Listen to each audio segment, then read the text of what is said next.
Come on guys. ಏಯ್ ಇಳಿಯೋ. ಏಯ್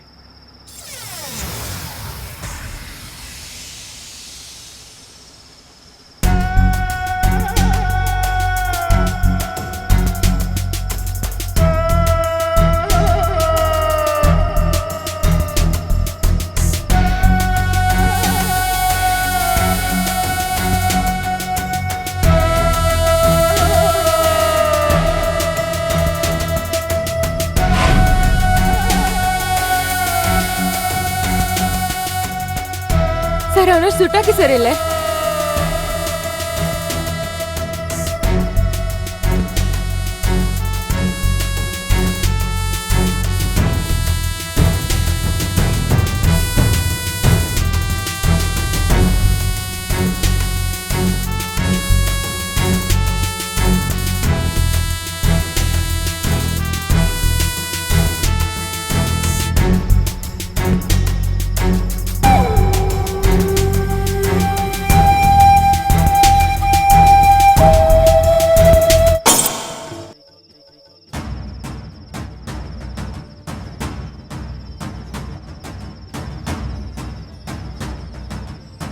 ಛೇ, ಒಳ್ಳೆ ಚಾನ್ಸ್ ತಪ್ಪಿಸ್ಕೊಂಡ್ಬಿಟ್ಟ.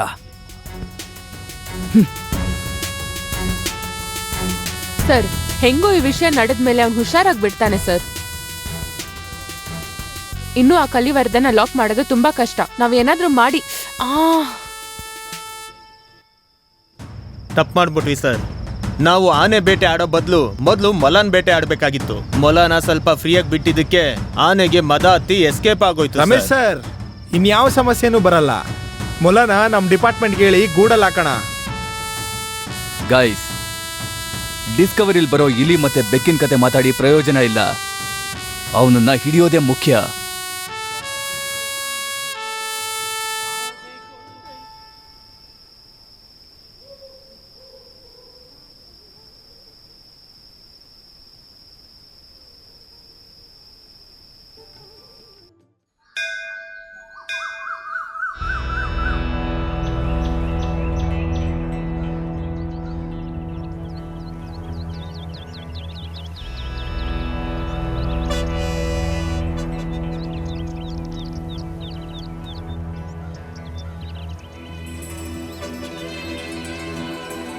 ಭರತ ಅಣ್ಣ ಹೇಳಿ ಅಣ್ಣ.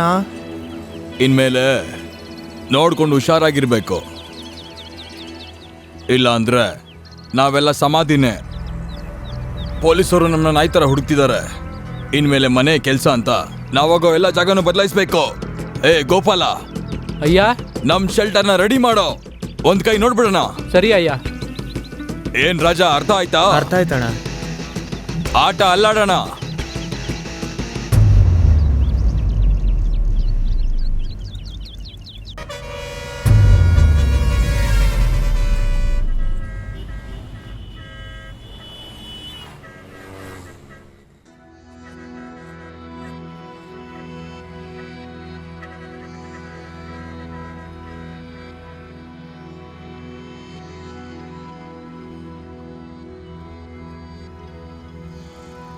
ಇಲ್ಲಿ ನೋಡ್ ರಾಜ, ಆ ಪೊಲೀಸವ್ರನ್ನ ನಾವು ಸುಮ್ಮನೆ ಬಿಡಬಾರ್ದು.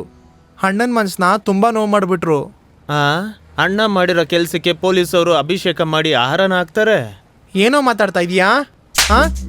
ಥೂ, ನಿಯತ್ತಿಲ್ದಿರೋ ನಾಯಿ ಅಷ್ಟು ದೊಡ್ಡವನಾಗ್ಬಿಟ್ಟಾ? ಅಣ್ಣನ್ನೇ ಕಿಂಡಲ್ ಮಾಡ್ತಾ ಇದೀಯ ನೀನು? ಭರತ, ನಿನ್ಗಿರೋ ಅಷ್ಟು ನಿಯತ್ತು ಕೋಪ ನನಗೂ ಇದೆ. ಅನಾವಶ್ಯಕವಾಗಿ ಚಿಲ್ರೆಗಳ ತರ ಎಗರಾಡ್ತಾ ಇರ್ಬೇಡ ಭರತ. ಸಮಾಧಾನವಾಗಿರೋ. ಸಮಯ ಬಂದಾಗ ಮಾಡೋಣವೋ, ಅಲ್ಲಿವರೆಗೂ ಸಮಾಧಾನವಾಗಿರೋ. ಮ್ಯಾಟ್ರನ್ನ ಶಿಸ್ತಾಗಿ ಸಕ್ಕದಾಗಿ ಮಾಡೋಣ. ಎಲ್ಲದಕ್ಕೂ ಟೈಮ್ ಬರುತ್ತೆ. ಆ ಟೈಮೇ ನಮಗೀಗ ಬೇಕಾಗಿರೋದು. ಅರ್ಥ ಆಯ್ತಾ? ಇಲ್ಲ ಕಣೋ, ನಿನ್ನೆ ಪೊಲೀಸು ಅಣ್ಣನ್ನ ಸುತ್ತುವರೆದಾಗ ಏನು ಮಾಡಬೇಕು ಅಂತಲೇ ಗೊತ್ತಾಗಲಿಲ್ಲ. ಒಳ್ಳೆ ಕೆಲಸ, ತಾಯಿ ಚಾಮುಂಡೇಶ್ವರಿನೇ ನಮ್ಮ ಅಣ್ಣನ್ನ ಕಾಪಾಡಿದ್ದು. ಅವ್ರನ್ನ ನಾವೇನಾದರೂ ಮಾಡಲೇಬೇಕು ರಾಜ. ಅರ್ಥ ಆಯ್ತಾ? ಅರ್ಥ ಆಯ್ತು. ಆದ್ರೆ ಮ್ಯಾಟ್ರನ್ನ ಅಣ್ಣಂಗೆ ಗೊತ್ತಿಲ್ದಿರ ಮಾಡಬೇಕು. ಅದಕ್ಕೆ ತಾಳ್ಮೆ ತಗೋ ಅಂತ ಹೇಳಿದ್ದು. ಮುಗ್ಸೋಣ, ನೋಡ್ಕೊಂಡು ಸಮಯ ಬಂದಾಗ ಮುಗ್ಸೋಣ.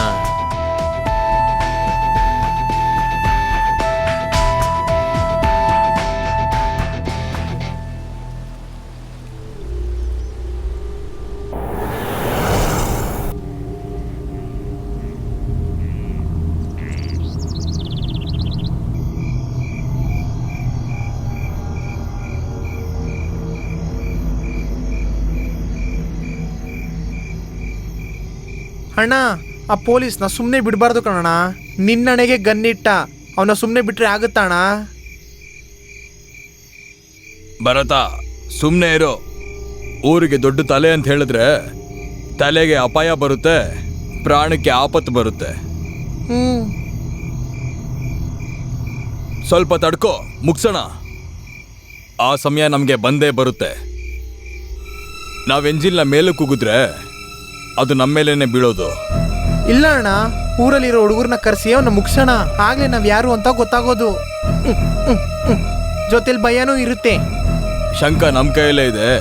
ಸಮಯ ಬರುತ್ತೆ, ಅವಾಗ ಅದನ್ನ ನೀನೇ ಊದು. ಏಯ್, ನಮ್ಮ ಹುಡುಗರಿಗೆಲ್ಲಾರ್ಗೂ ಮುಗ್ಸೋದಕ್ಕೆ ರೆಡಿಯಾಗಿರೋದಕ್ಕೆ ಹೇಳು.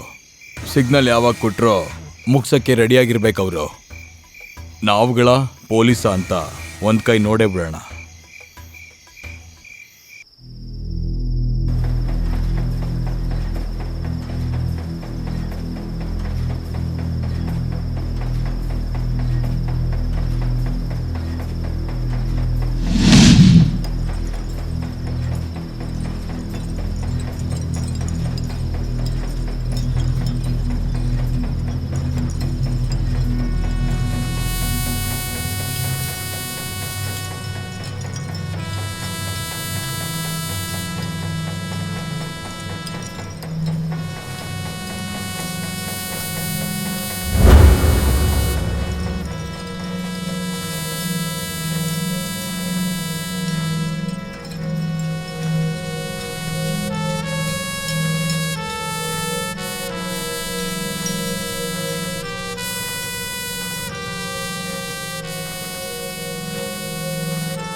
ಸರ್, ಇವಳೇ ನಂದಿನಿ. ನಾನು ಕೆಲವು ಕೇಸ್ನ ಇವಳನ್ನ ಇಟ್ಕೊಂಡು ಸೀಕ್ರೆಟಾಗಿ ಮೂವ್ ಮಾಡಿದ್ದೀನಿ. ಅದು ಮಾತ್ರ ಅಲ್ಲ, ಇವಳು ಎಲ್ಲ ಗಂಡು ಮಕ್ಕಳನ್ನ ಬುಟ್ಟಿಯಲ್ಲಿ ಹಾಕೋ ಕಿಲಾಡಿ. ಮೇ ಬಿ ಈ ವಿಷಯನ ಇವಳನ್ನ ಇಟ್ಕೊಂಡು ಮೂವ್ ಮಾಡೋಣ. ಮಿಸ್ ಆಗದೆ ಇರೋ ಹಾಗೆ ಕೆಲಸನ ಸರಿಯಾಗಿ ಮಾಡ್ತೀಯ ಅಲ್ವಾ? ಸರ್, ನೀವು ಯಾರಂತ ತೋರಿಸಿ ಗಾಳ ಹಾಕಕ್ಕೆ ರೆಡಿ ಇದ್ದೀನಿ. ನೀನ್ ಗಾಳ ಹಾಕ್ತೀಯೋ ಅಥವಾ ಬಲೆ ಹಾಕ್ತೀಯೋ ಅದ್ ನನಗೆ ಗೊತ್ತಿಲ್ಲ. ಪಾರ್ಟಿನ ಸರಿಯಾಗಿ ಹಿಡಿದಾಕ್ಬೇಕು. ಒಂದ್ ವಿಷಯ ನೆನ್ಪಿಟ್ಕೋ, ನೀ ಹಿಡಿಬೇಕಾಗಿರೋದು ಸಣ್ಣ ಮೀನಲ್ಲ, ತಿಮಿಂಗಿಲ.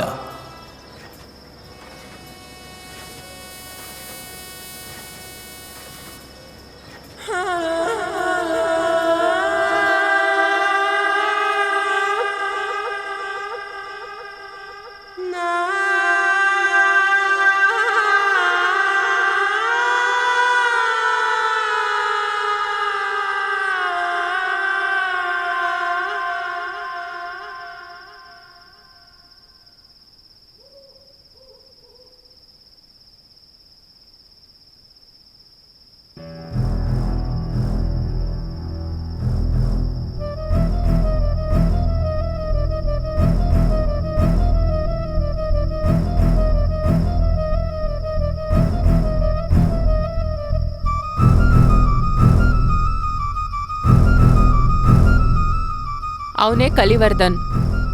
ಏ ಭರತ, ಗಾಡಿ ಎತ್ತು. ಆಯ್ತು ಕಣಣ್ಣ.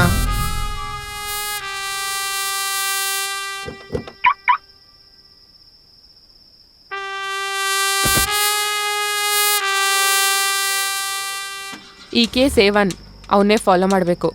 ಸರಿ ಮೇಡಮ್.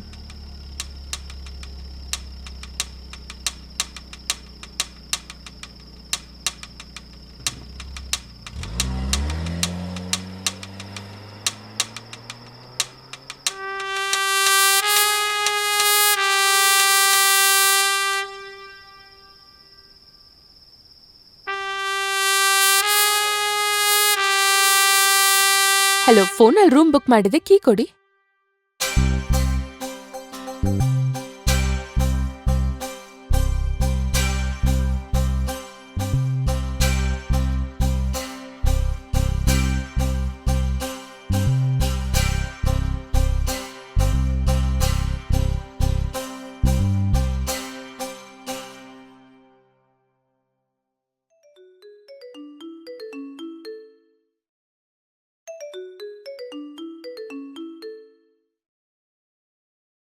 Nandini, be alert. ಕಲಿವರ್ಧನ್ ಬರ್ತಾ ಇದ್ದಾನೆ, ರೆಡಿ ಆಗೋ. ಓಕೆ, ನೋಡ್ಕೋತೀನಿ.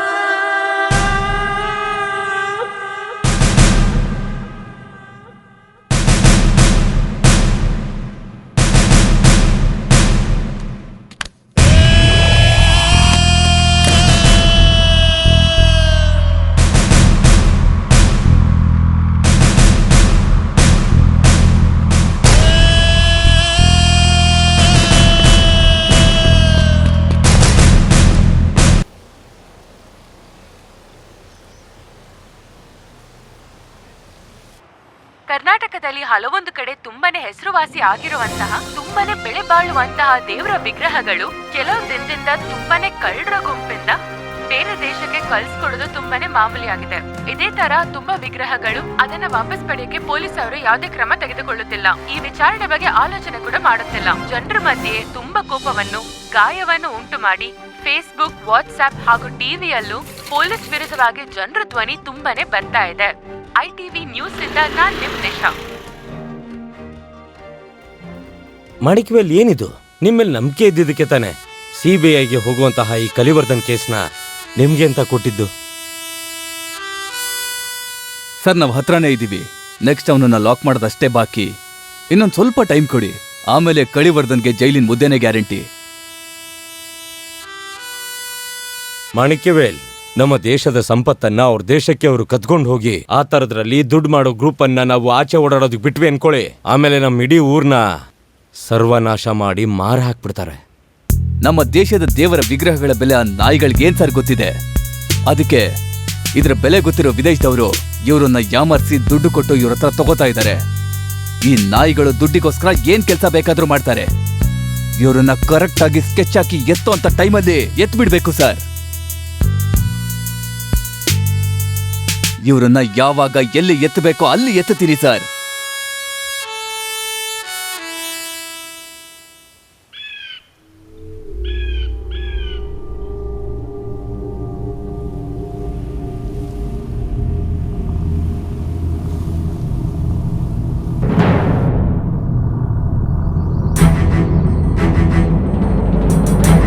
ಕೆಲ್ಸಕ್ಕೆ ಬಾರ್ದೇ ಇರೋದ್ನೆಲ್ಲ ನಂಬಿ ನಾನು ತಪ್ಪು ಮಾಡ್ಬಿಟ್ಟೆ. ಡಿಪಾರ್ಟ್ಮೆಂಟ್ ಗೊತ್ತಾದ್ರೆ ನನ್ ಮರ್ಯಾದೆನೆ ಹೋಗುತ್ತೆ. ಏನ್ ಮಾಡ್ತಿರೋ, ಹೇಗ್ ಮಾಡ್ತಿರೋ ನನಗೆ ಗೊತ್ತಿಲ್ಲ. ಇವತ್ ರಾತ್ರಿ ಕಲಿವರ್ಧನ ಎತ್ತಬೇಕು. ಸಾರಿ ಸರ್, ಅವಳ ಬಗ್ಗೆ ಗೊತ್ತಿಲ್ಲದೆ ರೆಕಮೆಂಡ್ ಮಾಡ್ಬಿಟ್ಟೆ. ನಿಮ್ಗೆ ಹೇಳಿ ಏನ್ ಪ್ರಯೋಜನ? ಸಾರ್ ನಿಮ್ನ ನಂಬಿದ್ರಲ್ಲ, ಅದಕ್ಕೆ ಇಂಥ ಅವಮಾನ ಆಗಿದ್ದು. ಬಿಡಿ ರಮೇಶ್ ಸರ್, ಪ್ರಿಯಾ ಏನ್ ಮಾಡಕ್ಕಾಗುತ್ತೆ?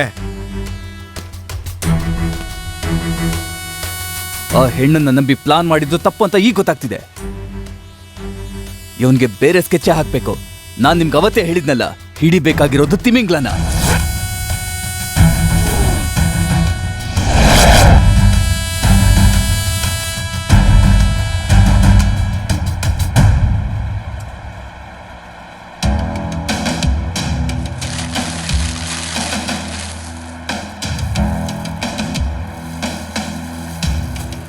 ಏಯ್, ಪೊಲೀಸ್ ಅವ್ರು ನಮ್ಮನ್ನ ಲೆಕ್ಕ ಮಾಡಕ್ ಶುರು ಮಾಡಿದ್ದಾರೆ.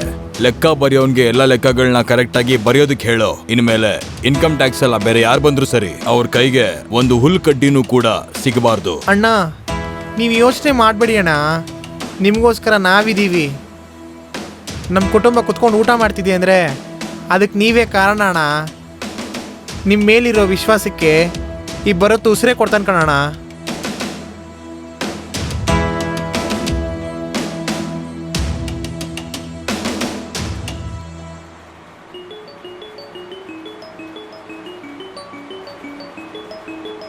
ಹಲೋ, ಹೇಳ್ ರಾಜಾ. ಭರತ, ಅಣ್ಣನ ಎತ್ತಾಕೊಂಬ. ಆಯ್ತು ಚಿನ್ನ.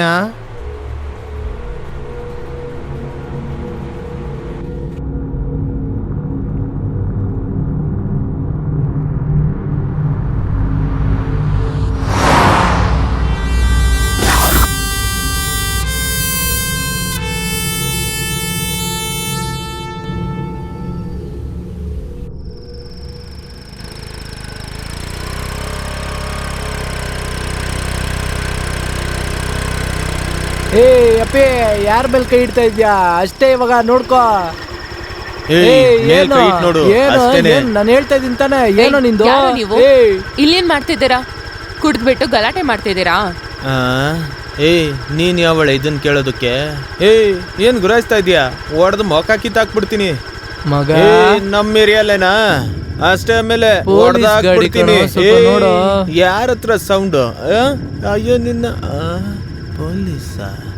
ಪೊಲೀಸ್ ಮೇಡಮ್, ಮೇಡಮ್ ನೀವು ಹೋಗಿ ಮೇಡಮ್, ಹೋಗಿ ನೀವು ಹೋಗಿ ಹೋಗಿ ಮೇಡಮ್, ಮೇಡಮ್. ನಾವು ನಮ್ಮ ಪಾಡಿಗೆ ಕೋಪಿಸ್ಕೊಬೇಡಿ. ಹೋಗ್ತೀವಿ. ನಾವು ಹೋಗಿ ಮೇಡಮ್, ಹೋಗ್ಬಿಡ್ತೀವಿ. ಹೋಗಿ ಮೇಡಮ್. Bye madam.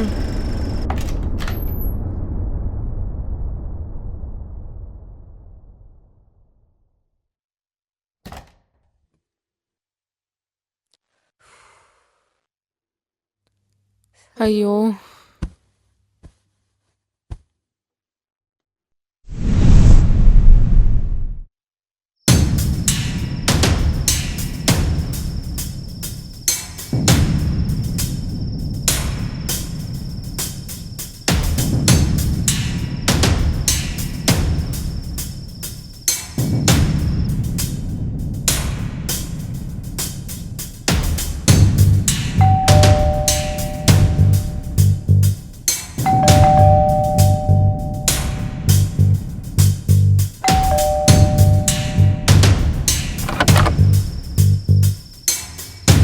ಯಾರು